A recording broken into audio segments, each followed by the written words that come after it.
visiting the cemeteries, which I do often, to both clean off the graves and to, in most instances here in Georgia, as well as my research in Virginia and North Carolina,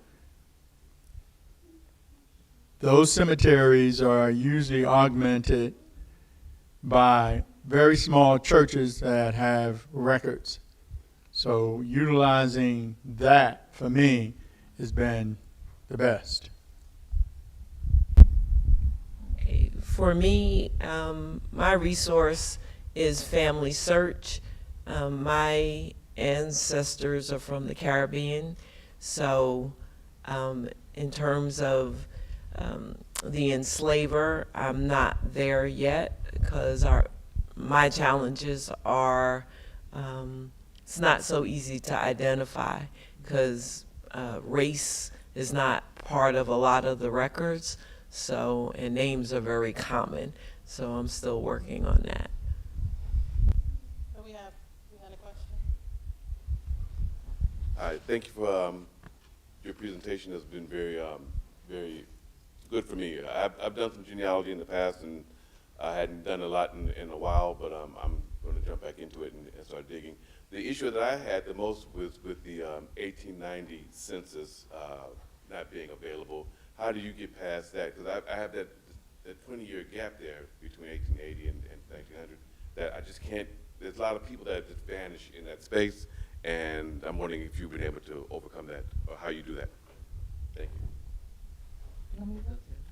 Okay, one thing that I would say is if you had any family that was in the war, the Civil War, the 1890, there actually is a census for veterans. So that's one thing to do. Another thing would be to look at local censuses for if there is a state census that may have occurred during that time. And then the other thing I would say would be like vital records that may. Now 1890 is pretty early and a lot of vital records did not exist, but there were some. So you can look for vital records such as birth records, marriage records, a lot of marriage records. That can, and church records. That's the other thing that I would say. So even though you may not have the U.S. Census for 1890, again, you have the Veterans Schedule for 1890. You have local censuses that may have occurred, tax records also. That again, you can kind of see what your family may have been doing, and those records do exist. City directories as well, Yeah. are helpful. That I found newspapers.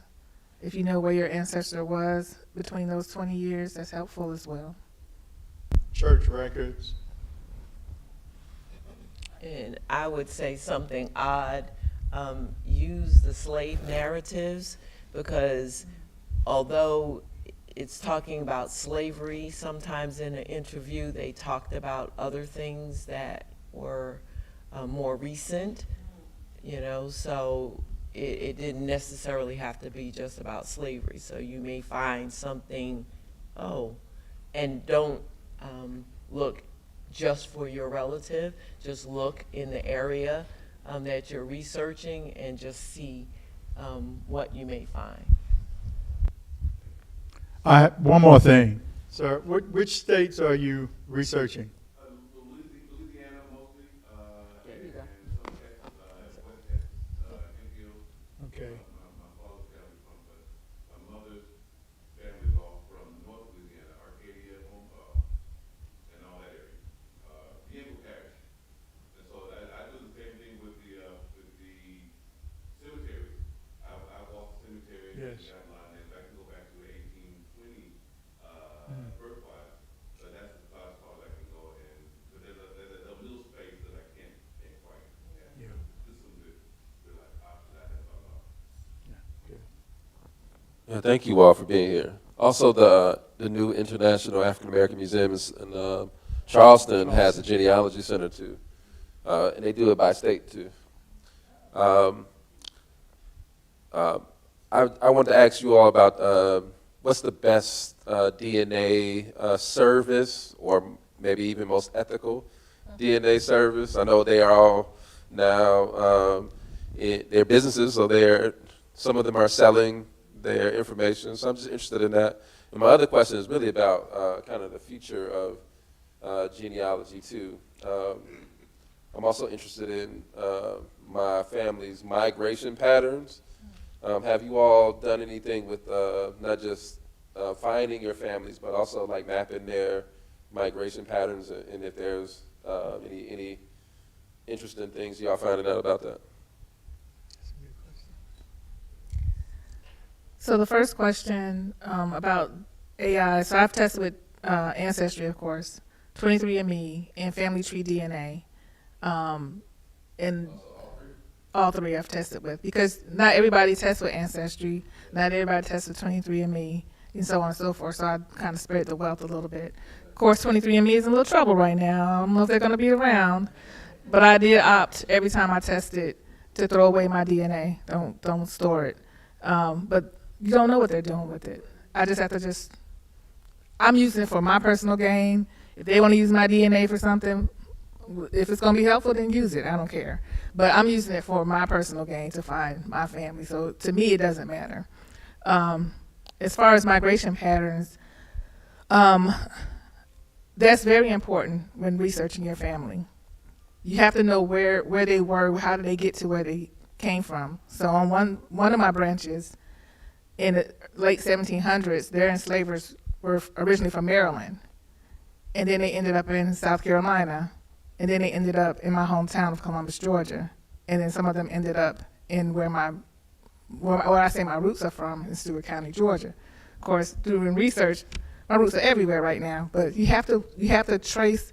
It's very important, especially when you go beyond 1870, to see where these people came from.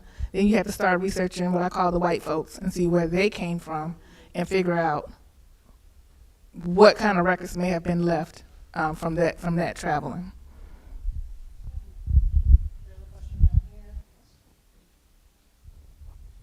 Good morning. My name is Nate Mathis, and the reason why I'm here is because I have every intention of engaging my children on their heritage, their family, their roots. Fortunately, most of what I know about our roots are right here in Georgia, although I grew up elsewhere. But I do have a question. I know that there are some Native Americans in my family tree. Have you all crossed paths with any records for Native Americans in this country, particularly in the southeastern United States? And I'd like to know what experiences you may have had or making use or finding those kinds of records. I haven't crossed paths with any of the records, but I'm aware of several persons who have. There's a gentleman who is the president of a chapter of AAHGS in North Carolina. His name is Lamar Deloach, and he's done extensive research on so-called Native American or indigenous folks and in their relationship to black people. So that might be an option for you to begin. Who was her name who wrote the book? Yeah, Raji. Angie Raji.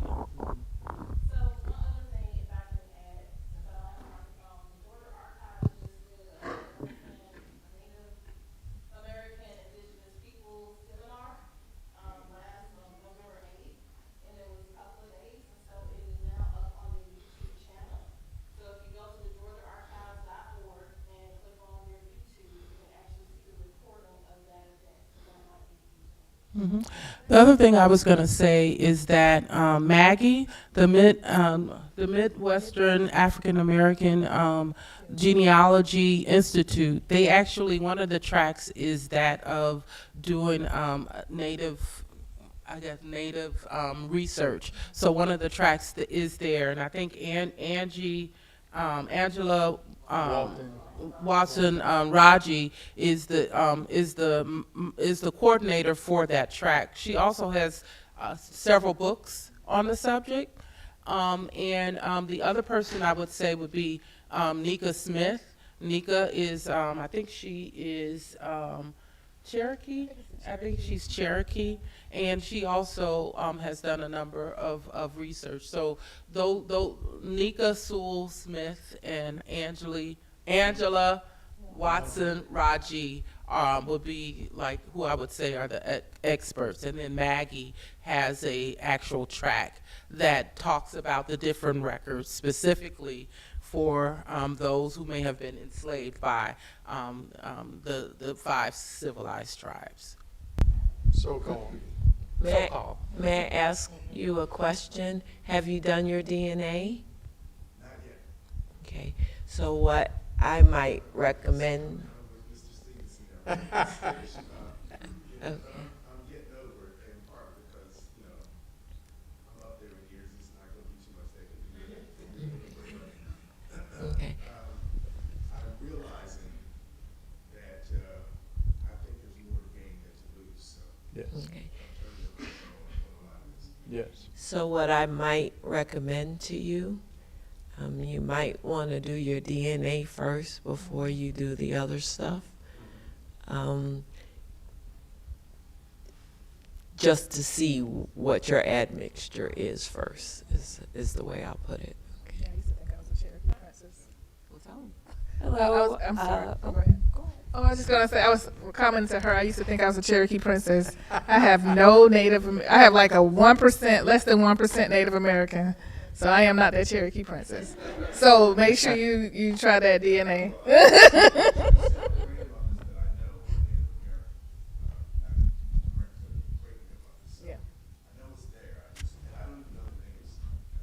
Yeah. Yeah, try that. Because I was doing some research for a friend who claimed her grandmother was Blackfoot Indian in Mississippi. Well, there's no Blackfoot Indian in Mississippi, first of all. And sometimes you can't go by looks. So the DNA does help in that regard as well. Hi, my question is for Tammy. You just talked about kind of figuring out a way to group everything, maybe write it down some kind of way. My family has a large, huge Facebook group because my great-grandmother was one of 14. So basically what we did was each grouping of the family, each child has told the story of that particular person, and then those people and those people and those people. What would you say is a suggestion of trying to compile all of that or document it so that way, like Rhonda said, it's not lost when somebody gets mad and deletes the internet tomorrow? I would actually say try to publish it. And not necessarily for profit, but to just have it in a very nice way that you can share it with other people in the family. If 14 different lines have 14 different stories, and if you can also add to it, make sure that you have vital records, census records, death certificates, marriage licenses. If you have the stories and you have additional documents such as the vital records to support it, then that is, you're telling your family's story. And that book that you've compiled cannot be destroyed. No one can ever take it away because you have the supporting documents to say this is my family. That would be the thing. The other thing, what I've done, I've actually I've done everything through a blog, and through my blog I actually do very specific posts where I tell a story. I have the vital records. I try to name as many of the children as was part of the union, and I, have the supporting documents, the censuses, death certificates, birth certificates if they're available, baptismal records, and I just try to include that so that, someone contacted me last night. He read a story that I wrote 5 years ago. Come to find out, this guy is a DNA relative. I didn't know him, but he had read the story years ago. I think I need to correct something that he has, but he's a cousin. I looked him up, and he had written me, and it was because he had saw my blog. And is this a way to keep that information available? So I'm sorry, I was adding my 2 cents.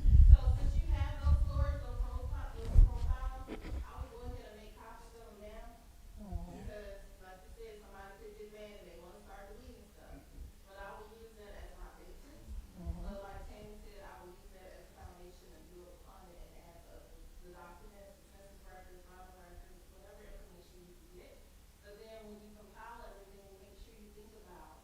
research institutions where your family lives, so that you can donate a copy, because if I'm your relative and you're from Atlanta, what research institutions am I gonna go to do the research?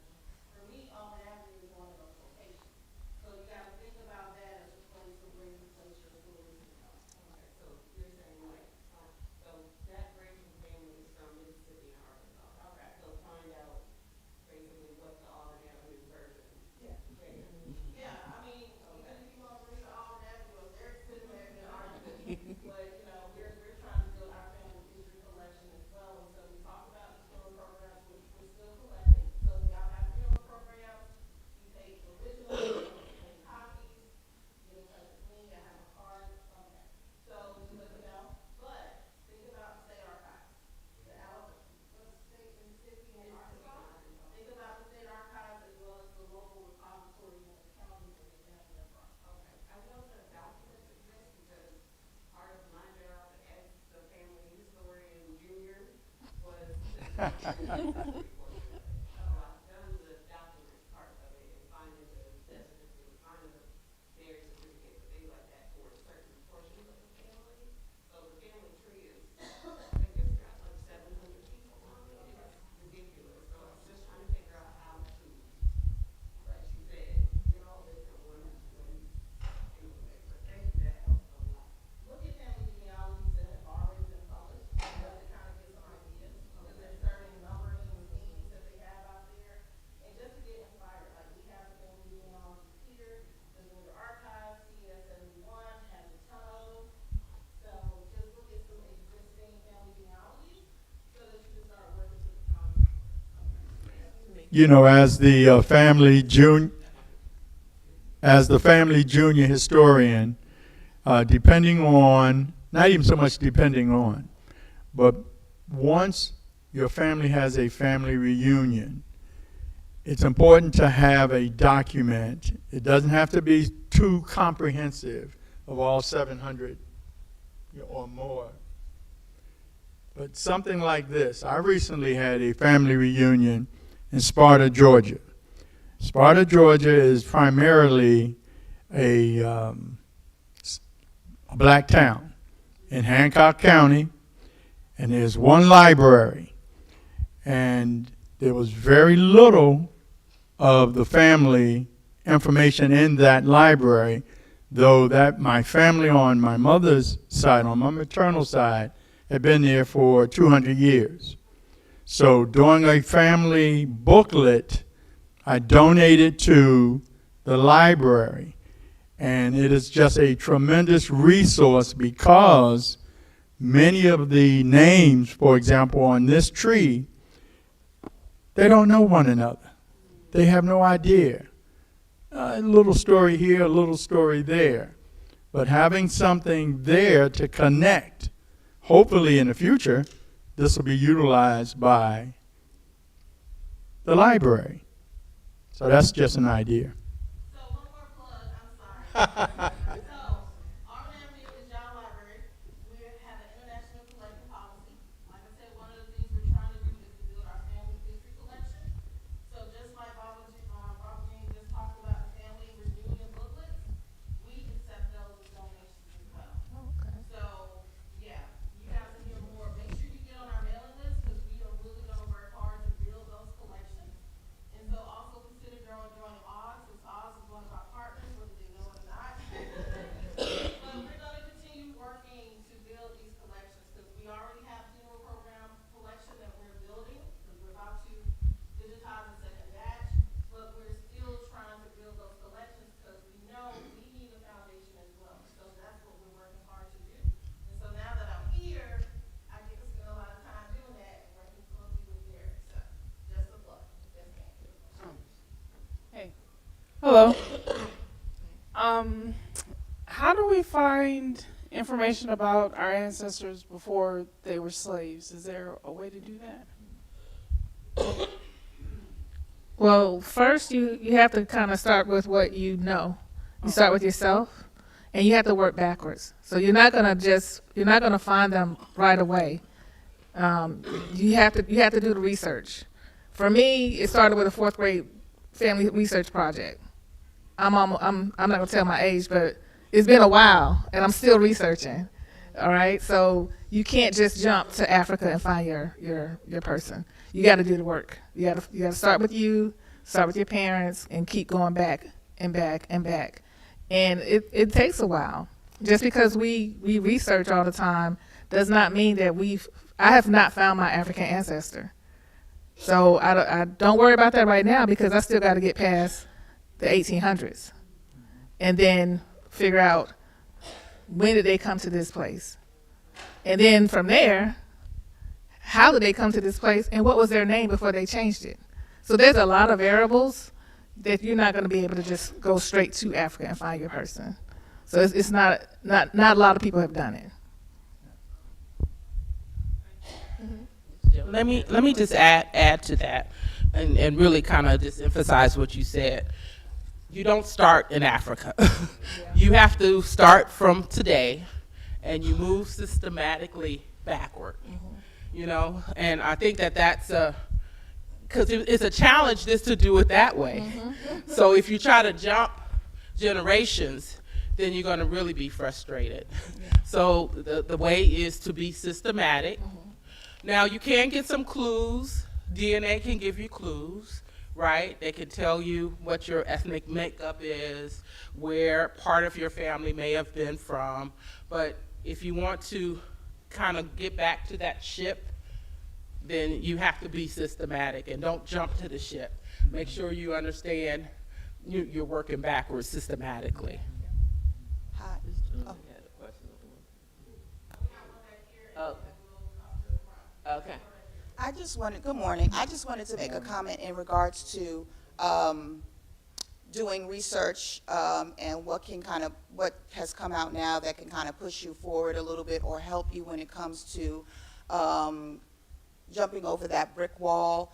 And it is the ability to do full text search on Family Search. That is a brand new experiment that they have just put out. And it allows you to actually either put in the name in the keyword box or in the name box, and then the location, and then you can choose some dates that you think are arranged where you're for the records that you're looking for. But it does bring up the documents that are digitized, and it'll be deeds, it'll be wills, mortgages, crop liens, whatever, wherever that name pulls up. And that has helped me a lot doing research, because that's what I do all day long, every day. When it comes to looking for your enslaver, your family's enslaver, okay? It helps out a lot because you now have an automatic and an instant visual to kind of search, to kind of look at, instead of doing it the old, the regular way by, just doing our regular searches. The full text search really, really helps a lot because it digs into the documents immediately. It recognizes handwriting and characters, and so there's just it has been very, very helpful right now, and with the work that I do, with latching on to enslavers or documents that your enslaved family, show up in. And I just wanted to put that out there because a lot of people are not using it yet, but it is there and it is extremely helpful. To add to that, the Family Search is free. We pay for Ancestry, we pay for MyHeritage, 23andMe, etc.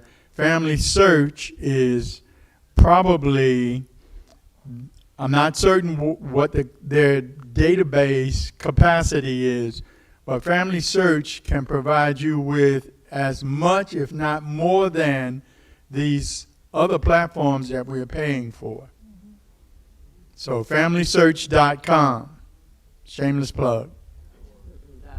I want to add to what Akosawa said, because I think that is really a game changer.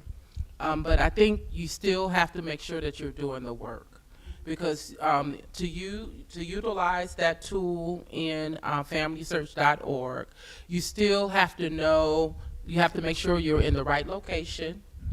You have to make sure that you have an idea of who the enslaver might be. So you still have to have done your other work, like who were the landholders on the 1870, 1860 censuses, so you can get an idea of where your family may have been. You also have to make sure that you're doing the collateral research. Who were the siblings? Who were the other family members? So to make sure that you have the right person, that you're looking for the right group of people when you're doing that research. But it is definitely a game changer, as you said. This gentleman has been asked. Okay. Hello, everyone. Again, great panel presentation. My name is Adolphus Armstrong, and I'm a member of the local Atlanta AAHGS chapter. But I just had a quick comment. For those of you who are considering doing DNA, at least from my research, it's absolutely critical that you do the DNA. And keep in mind, most of the tests, specifically with 23andMe and Ancestry, those are autosomal tests that typically when you test, that gets you about 240 years back in the past. So if you are a senior and if you have a parent, you want to get your parents tested first. And if you can't get your parents tested, and if you have siblings or first cousins, try and get all of them to test if they will be willing to do it. Keep in mind right now, the tests are $39, I think, in Ancestry. That's the sale that they're having now. And it will be an absolute game changer. Once you get your DNA results back, it will literally show you the migration pattern of what trafficking looks like once you start to discover relatives in Arkansas, California, Texas, who have no clue based on where your family happens to be. So if you have not considered doing the DNA testing, so whenever I have a senior who tests, when they pass away, and if I have not had a chance to get to them or their sibling, I literally consider that a library that's burned that we can't get to. So there's so much locked into your DNA. So if you have not tested, make sure that you do test, and keep in mind, Ancestry is the largest database. So if you're really trying to find your African-American connections, by default, you almost have to be in Ancestry. And keep in mind, that is an autosomal test, which you can take that test and upload it for free to myheritage.com and also for Family Tree DNA. So there are tons of videos out there on it, but you can't be in the game if you do not have a test. So please, please, please test and find your people. You need to head up our DNA SIG. Well, I'll talk to you after this.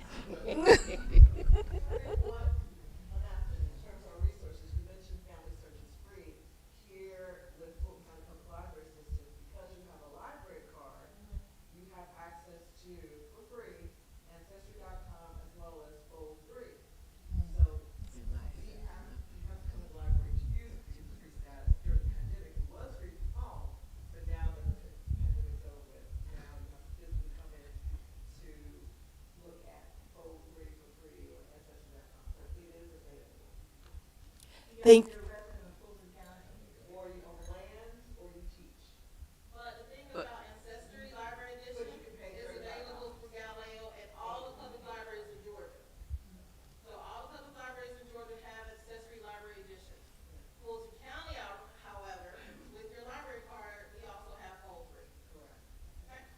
Hey, I want to thank the panelists today and want to give a shout out to our Ebenezer member, Rhonda. How do we go about doing this in this technology, with the technology we have? We have too many missing dates. If we don't complete the dates on documents, it's hard to really complete the kind of research we're trying to do. So how do we teach our young people and even our older seniors as they are writing their obituaries, as they're writing their funeral programs, and they purposefully leave out dates? How can we as a community tell our community it's okay to let people know when you were born and when you died or when you made your transition to the ancestors? We find ourselves in the archives now looking back and reading back, trying to figure out when did this happen. So as we talk today about finding our history, finding ourselves, you can't do that if dates are missing. I've tried to find my mother who grew up in Blakely, Georgia, and some of her records are missing because the dates were just not put there. But I'd like to hear from this panel, how do we deal with making ourselves accountable for writing down the information? starting with the full date, month, date, and year?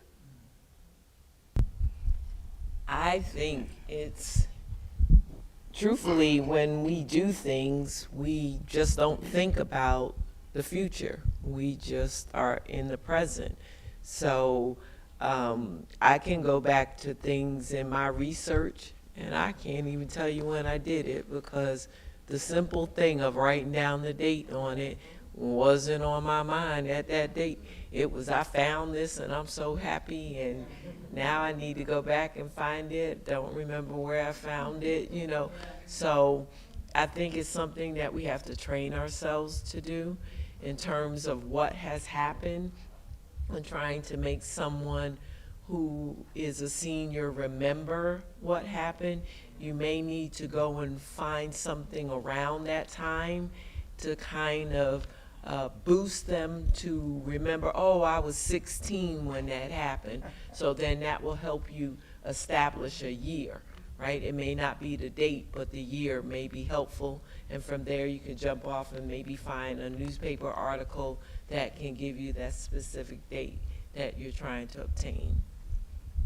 One of the things that I like to do is timelines. Timelines are a valuable tool. And so you may not know the exact date, but utilizing tools like the census records, marriage records, estimated birth dates and things like that, you can actually build a timeline backwards in time.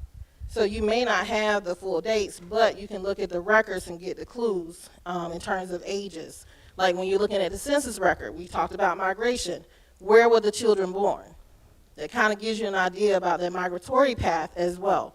So utilize timelines. One easy way to do a timeline is what I call a census checklist. So say, for instance, if a person was born in 1928 and they died in 1960, what census records show up in between that time frame?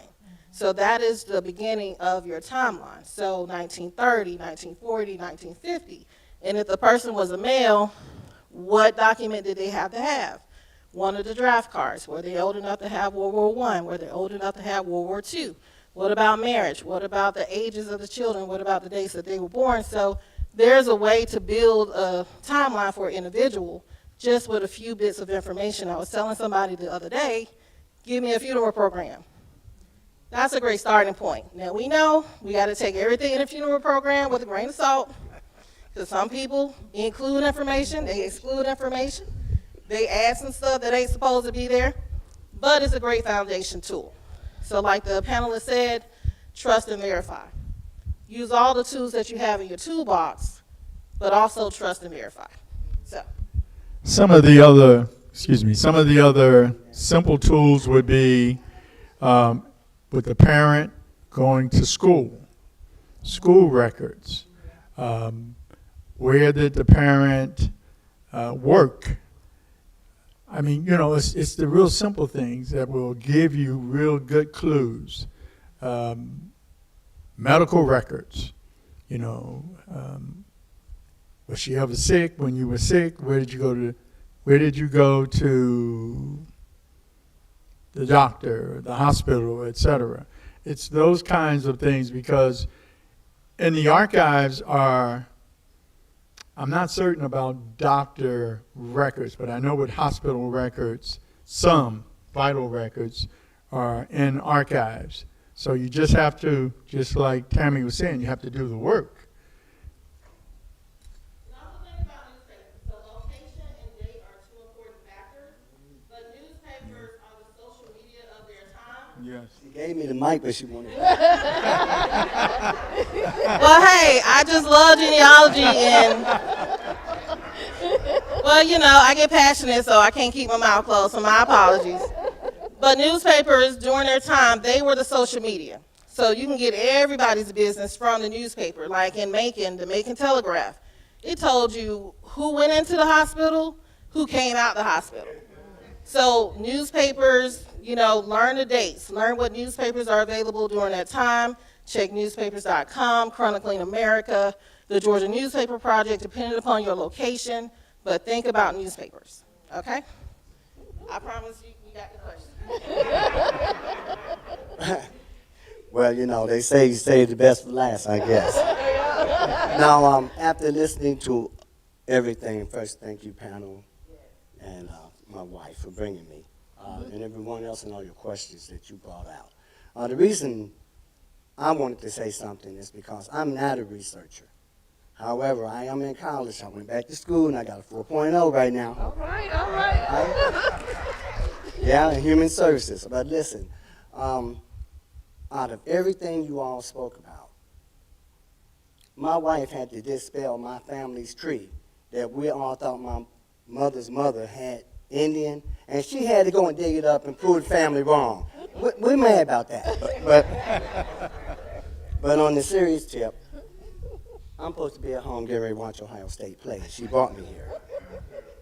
I didn't hear anybody address this issue, and so I wanted to bring it out because she taught me this, watching her in her office for hours and hours and hours. When I want to be with my wife, she's in there DNAing.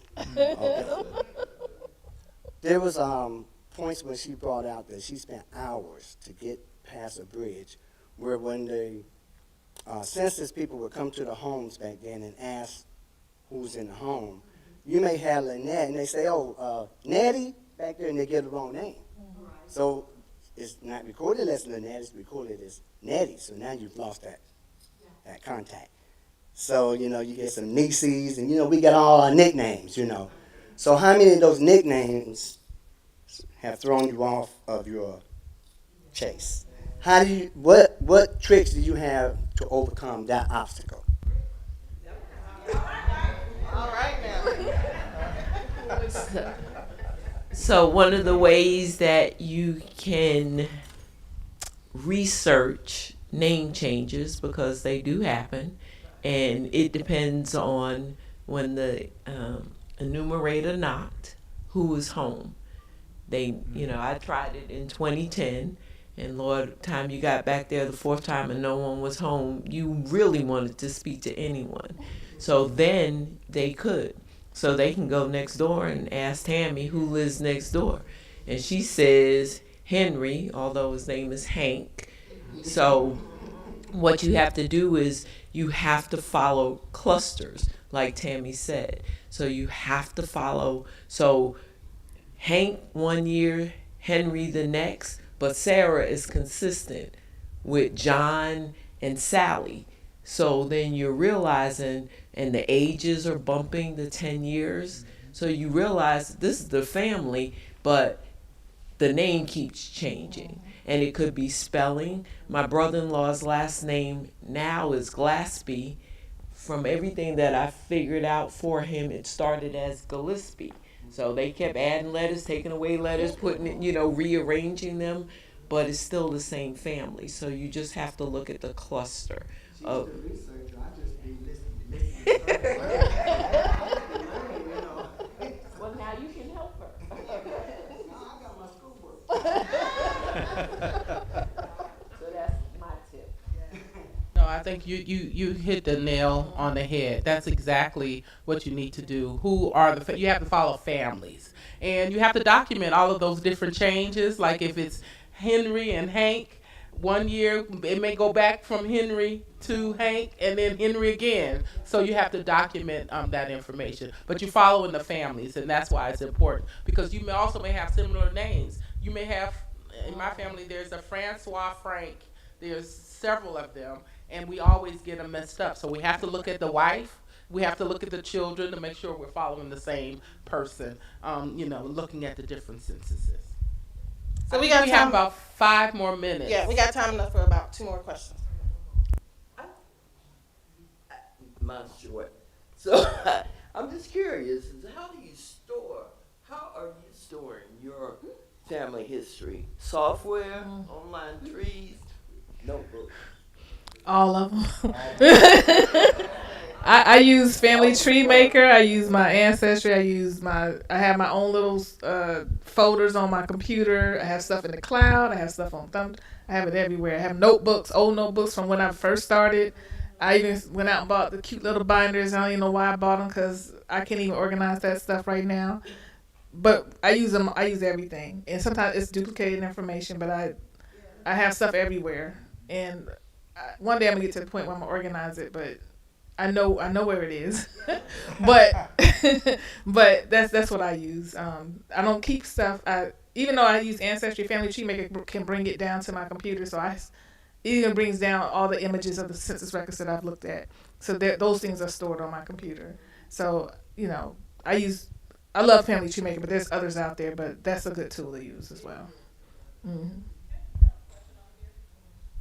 Well, that was one of my questions. And, on that note, what if that stuff disappears? I do family tree, ancestry. I do ancestry and 23andMe. Just got into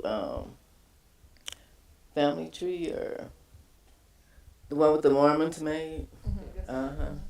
So, which I think I'm finding a whole lot more stuff on there that I ever found on Ancestry, but at least 23andMe makes you a tree. I had a wild experience with my ancestry because I didn't know anything about my family and learned a whole lot. Even some things like where my mama was a heart, her daddy was a heart, but when family tree took me to a way another name. So, and my other thing, I was curious about genealogy. I guess, how do you become a professional genealogist? How do you do that? That's what I want to know. I've been looking at a lot of videos, really just started. But I did have researched all sides of my family and still doing so. And it's a journey, it's an emotional journey. But I was just wondering about becoming a professional genealogist. How do you do that? And mainly, how do you organize it? And that is, because I got a lot of paper. I have a book. We made a book last, it's a small book, so we can donate it. But it needs, I want to update it. So, you can, that's something I learned coming here. So that makes a lot of sense. But organization, because it's just not organized. And those were my two questions.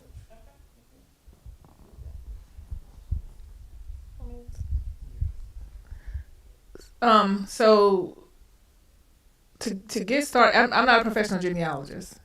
You can become a certified genealogist and you can start charging people whatever. And sometimes I'm like, I'm gonna become a certified genealogist. I just don't have the time right now. But you can start with what you're doing right now. You don't have to be a professional genealogist. Just by the fact that you're researching your family, you're a genealogist. You may be beginner, intermediate, or advanced.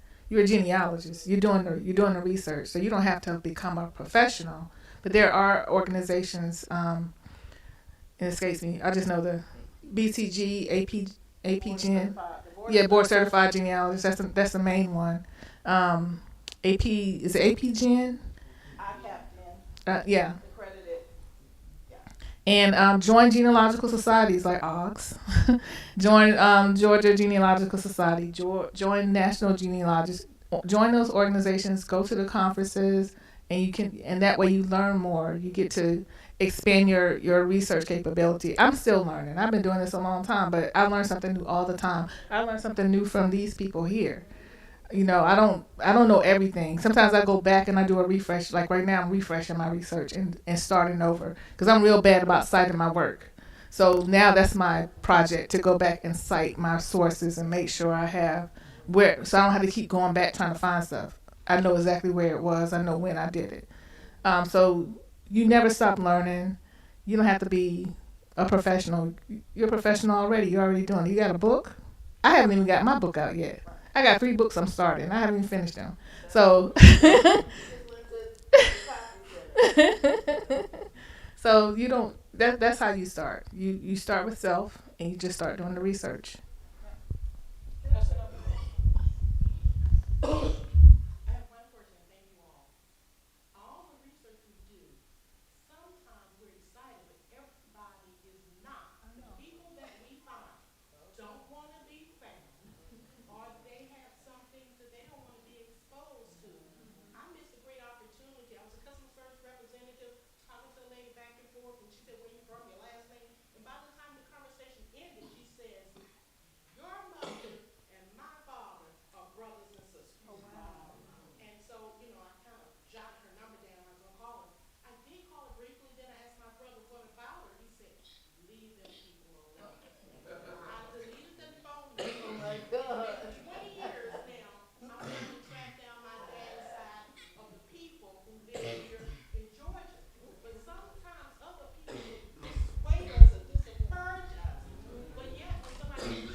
for your mental health, you keep going. That's just one person. If I had stopped when I was looking for my grandfather's father, I would have never gained a whole branch of my family. 20 years ago, like I said, this man changed his name. So up until 1930, he was a whole different person. And I knew him as someone else. But I was able to connect my family. And to this day, I have a whole new family. And if one person said, oh, you should stop trying to find this person, you'll never find them, and I just stopped, who knows? But you have to let that person be and keep going. You can't stop. What is his name? There's a author, his name is Tony Burrows. We were at a seminar in South Carolina, and someone stood up and said the reason we all were there was because we were selected by our ancestors to tell the story. So if the other part don't want it, that's all right. Your assignment is to do what you've been asked to do. And then maybe that person doesn't want it, but their descendants may. So, it's okay. You'll find that resistance, but you keep going, and then, leave little tidbits around, and you'd be surprised how people then get attracted to the stories or the history, and they'll come around. There are bones in closets. So, but as a researcher and a family historian, to me that's just too bad. It's fact, and I research it and I document it. And if someone wants to challenge me on it, I'm like, bring it, because this is what happened. This is what I found, and I'm not going to change it. We can't change it. This is what it is. Yeah.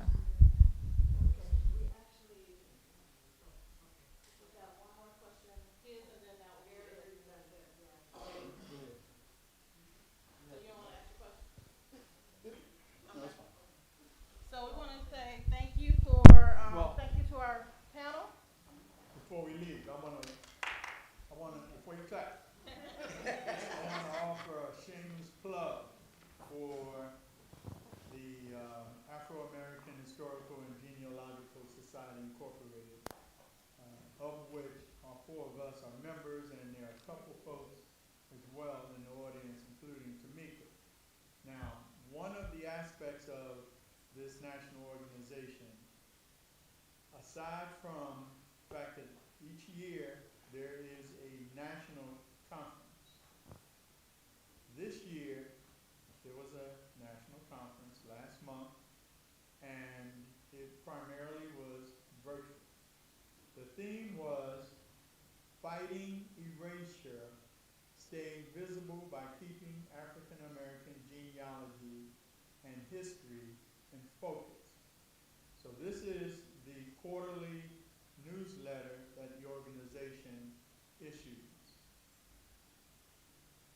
Aside from the newsletter, each year there is a large publication of the presenters, upwards to 80, 90 presenters over a 3 or 4 day period, covering just about every imaginable subject. This would be extremely important to you as a member. I'm not plugging it as membership, but as a member, as a research tool, how not to do your research. As a member, free. You can't beat it for $35 a year. You just cannot beat it. So I just wanted to make certain, I can't forget, there's also a biannual journal, which is here in the library. So this is something that you have to have, aside from utilizing digitization or DNA. You have to read, you have to have something in your hand of value. Just reading, that's fine, but when you have a collection of documents that as you get older, these documents become invaluable to your children, other relatives in the family reunions, your local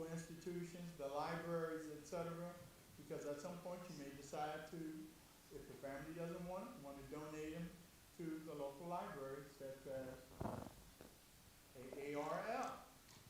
So I just want to bring that to your attention.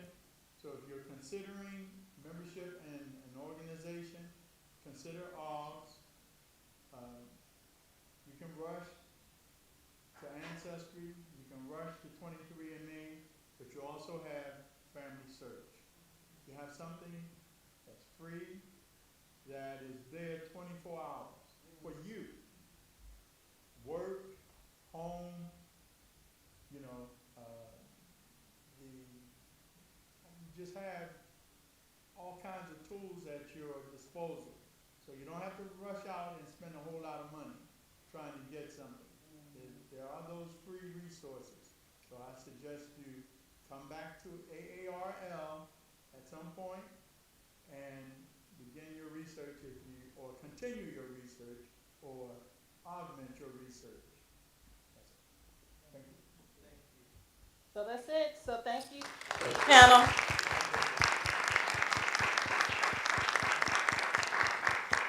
Thank you guys so very much. We truly, truly appreciate the knowledge you shared today.